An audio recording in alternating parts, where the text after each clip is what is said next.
Hey everybody, welcome back to the channel. Check out my new Legend of Zelda Christmas sweater. I love this. I was sitting, sitting down, having a little afternoon break, drinking my cup of coffee. I wish it was tea, because I'm about to spill some tea, as they say. But anyway, sitting there, having a little afternoon pick-me-up, and just kind of scrolling around on my phone, and found a couple of posts saying that the Canadian government is going to mandate, or potentially mandate, Canada Post striking workers back to work. And so I'm just going to go ahead and read exactly what I have read here. Again, this is not actually set in stone yet, but just in, end to postal strike coming soon. The month-long strike by the Canadian Union of Postal Workers, involving over 50,000 employees, may soon come to an end following federal government intervention. On December 13th, the Federal Minister of Labour directed the Canada Industrial Relations Board to determine whether a negotiated settlement between Canada Post and CUPW is possible by year-end. If not, they will mandate an extension of current agreements until May 2025, effectively requiring workers to return to their jobs. In response, the CUPW strongly denounced the government's move, calling it an assault on our constitutionally protected right to collectively bargain and to strike. The union accused the government of enabling employers to avoid bargaining in good faith, adding that it is reviewing the order and considering its options. So, yeah, I think that's interesting. So, all right, first of all, I just want to put it out there before I'm going to read some comments, but I want to give some initial thoughts to this.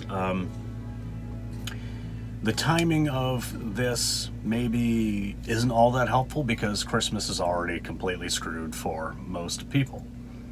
So, is the timing of this really necessary or ideal? No.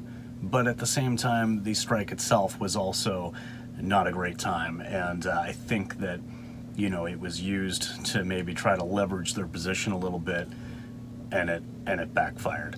So I am not a fan of government overreach. I'm not a fan of any kind of overreaching by government to make things happen. I'm pro-union, but at the same time, there are certain understandable reasons why there are protective legislations in place that allow the government to step in when something like the mail, which is an essential service. Think about passports, medical documents, all kinds of things that actually do affect people's daily lives and the quality of those lives. These are all in jeopardy. It is also illegal to withhold mail, which technically Canada Post is doing. So I'm not taking sides on this, I'm just seeing all sides on this. But I want to read a couple of comments that I read on this that kind of resonated with me a little bit. And the first one here actually just kind of reiterates what I just said.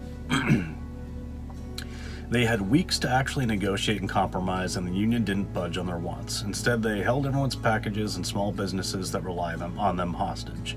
They lost more support than they gained, and many people will not go back to using their shipping services. They only damaged their own reputation. You know what? I see that. And whether that's fair or not for them to have damaged their reputation, I mean, yeah, the reality is everybody, including myself, had to rely on alternate shipping methods. So had it not been for this strike, I would not have explored, using Stallion Express and trying to figure that out so I could actually ship things out. And yes, this is coming as a reseller, and technically I don't rely on this income to get by, I have a job, but I mean, it doesn't matter. I'm one of millions of people, 40 million in fact, Canadians approximately, that were affected by this. So did they damage the reputation? I mean, I don't know. To me, they didn't really damage the reputation, because I think it's fair for unions to strike and maybe even try to drive a hard bargain, but they did maybe use this time of the year as a bit of leverage, and it didn't work out. So it was a risk. It didn't work out. As a result, people like me and millions of others have started using other suppliers, other carriers, and I mean, at this point, would I have any reason to go back to Canada Post when I can ship things for as cheap or cheaper elsewhere? I don't know. Probably not. Anyway, let's move on. Let's go to another one. This person is basically talking about this being a dirty move by the government. So they went on strike at a bad time. The only people they hurt were us regular folk who have packages waiting to go to the family for Christmas. And I understand the need to strike, but this was dirty. Okay, so actually maybe they are actually talking about the union itself using this particular time to strike, it being a dirty move and maybe hurting people, regular folk trying to have Christmas, sending stuff to the family. I was watching Matt Cart. He did a video very recently talking about how Salvation Army and other charities are talking about how donations are way down, because a lot of people do donate by, even if it's by check, they donate through the mail. A lot of older people especially, they send their checks into charities. They're not going to be sending in e-transfers to some Salvation Army email address or something. That's just not how it works.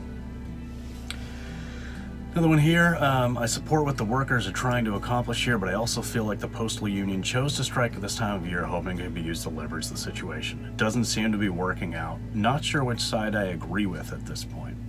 So I think that maybe that's a very fair comment and kind of where I'm sitting as well, is that, yeah, I think everybody kind of is in agreement that this was a strategically chosen time to strike, and it clearly didn't work out.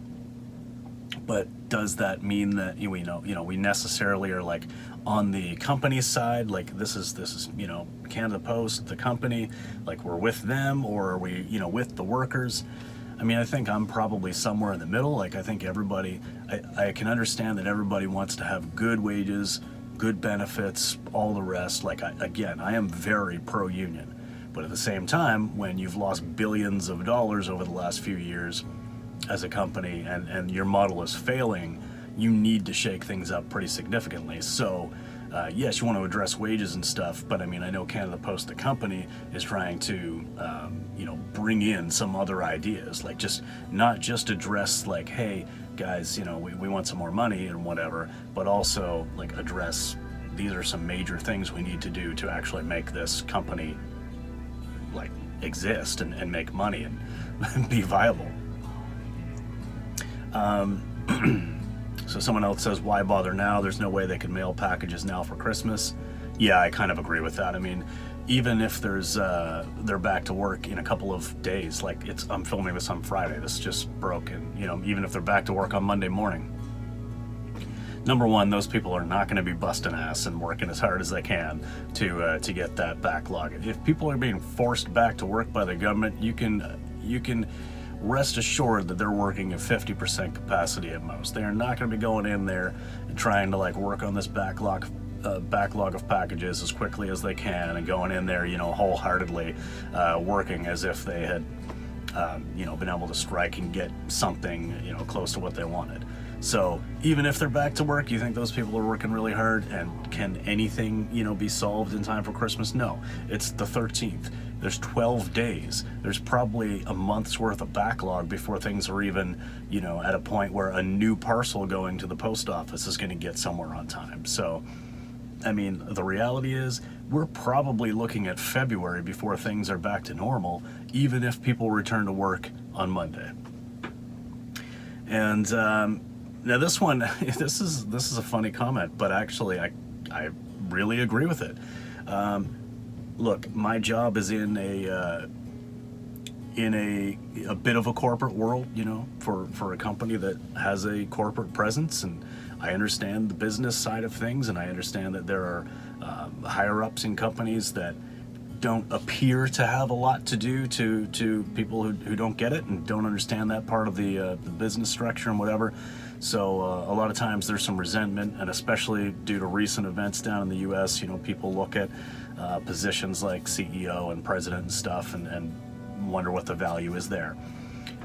I don't feel that way, but I do definitely understand when CEOs are getting massive bonuses and making millions of dollars and whatever else, when a company is failing or not making money or whatever else, then why is that CEO making bonuses and stuff? So this comment is revoke Canada Post CEO's unearned bonuses. Now, I actually have no idea what the bonus structure to that CEO has been, so I'm not condemning that person or saying that any monies they've earned this year aren't justified, because I'm not privy to that information. I have no idea what bonuses they have gotten, but it does raise a valid point.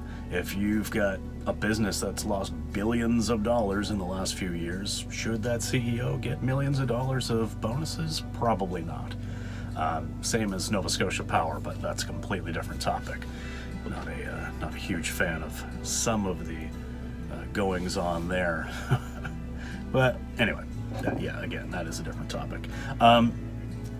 I'm just blown away by this, because I didn't think this was going to happen. I really didn't think this was going to happen. I thought they were going to let this play out. I understand why it's happening. Again, I'm not a fan of government overreach, but there is some. Let's see if I can get back to the. Let's see if I can get back to the first one that I saw here. Okay. Well, I'm not seeing it now, but whatever the code was, I don't know anything about law. Whatever the safeguard is that's written into Canadian law that says the government can step in to put them back to work in times of uncertainty, if it's like for an essential service or something like that. The safety net that exists, I do understand that. Doesn't mean that I agree with it, doesn't mean that I agree with it in this exact circumstance, but I do understand why you would want to allow the government the ability to at least look at these things on a case-by-case basis and say, look, do we need to intervene here?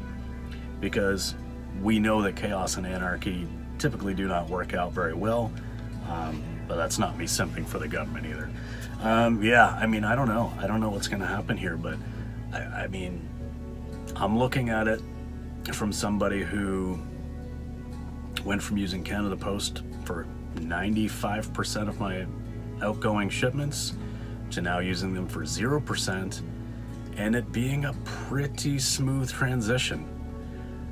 If you've watched any of my last videos, there have been some hiccups along the way. There's been a couple of little minor, issues, and especially getting backlogged and overwhelmed. UPS and Purolator then kind of halting their pickups and stuff has meant I've had to have a backup plan of my backup plan.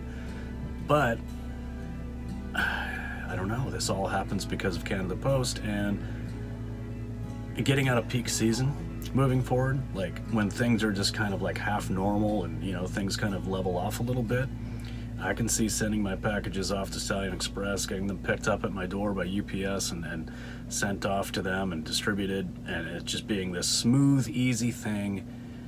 I've been able to open up my shipping worldwide. I've been able to offer good, actual, solid, reasonable rates for shipping, 10 to 20 bucks, basically anywhere in the world so far that people have contacted me about, and I've made some international sales. I'm selling something to Australia and it's costing $12 to ship it there. I'm in Canada. That's the other side of the world. $12. With Canada Post, again, I hate to use this cliche, I've said it so many times, but I can't send my neighbor. Literally, I can see her house from here. I'm looking up through my office window. Her house is right there. I can't send her a cup of sugar through Canada Post for under $25. But yet I can send a shirt to Australia for $12. So yeah, there's obvious benefits to using other carriers, and I don't know. I can't see myself going back to Canada Post unless they completely overhaul things. They're going to need to find a new business model that makes sense for parcel delivery, because paper mail, letter mail, isn't as big of a thing anymore, and that's what their model's based on. They're used to having, millions and millions of dollars of revenue through letter mail. People don't send letters anymore. So I get why Canada Post is pushing certain things during the negotiations and saying, hey, look, this is what we need to focus on. This is what we need to do as a company. But I can also understand why, union employees that feel like they're undervalued are also pushing for, you know, better compensation or better benefits or whatever else that it may be.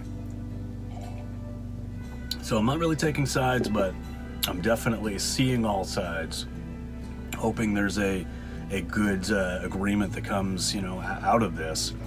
But their government's jumping in and saying, get back to work. I don't know. So again, that isn't finalized yet at the time of recording this, and you know, I'm going to upload it pretty much right away. But it is in review now, and it will likely happen. So anyways, let me know what you guys think about all this down below, and we'll see you in the next video. Peace.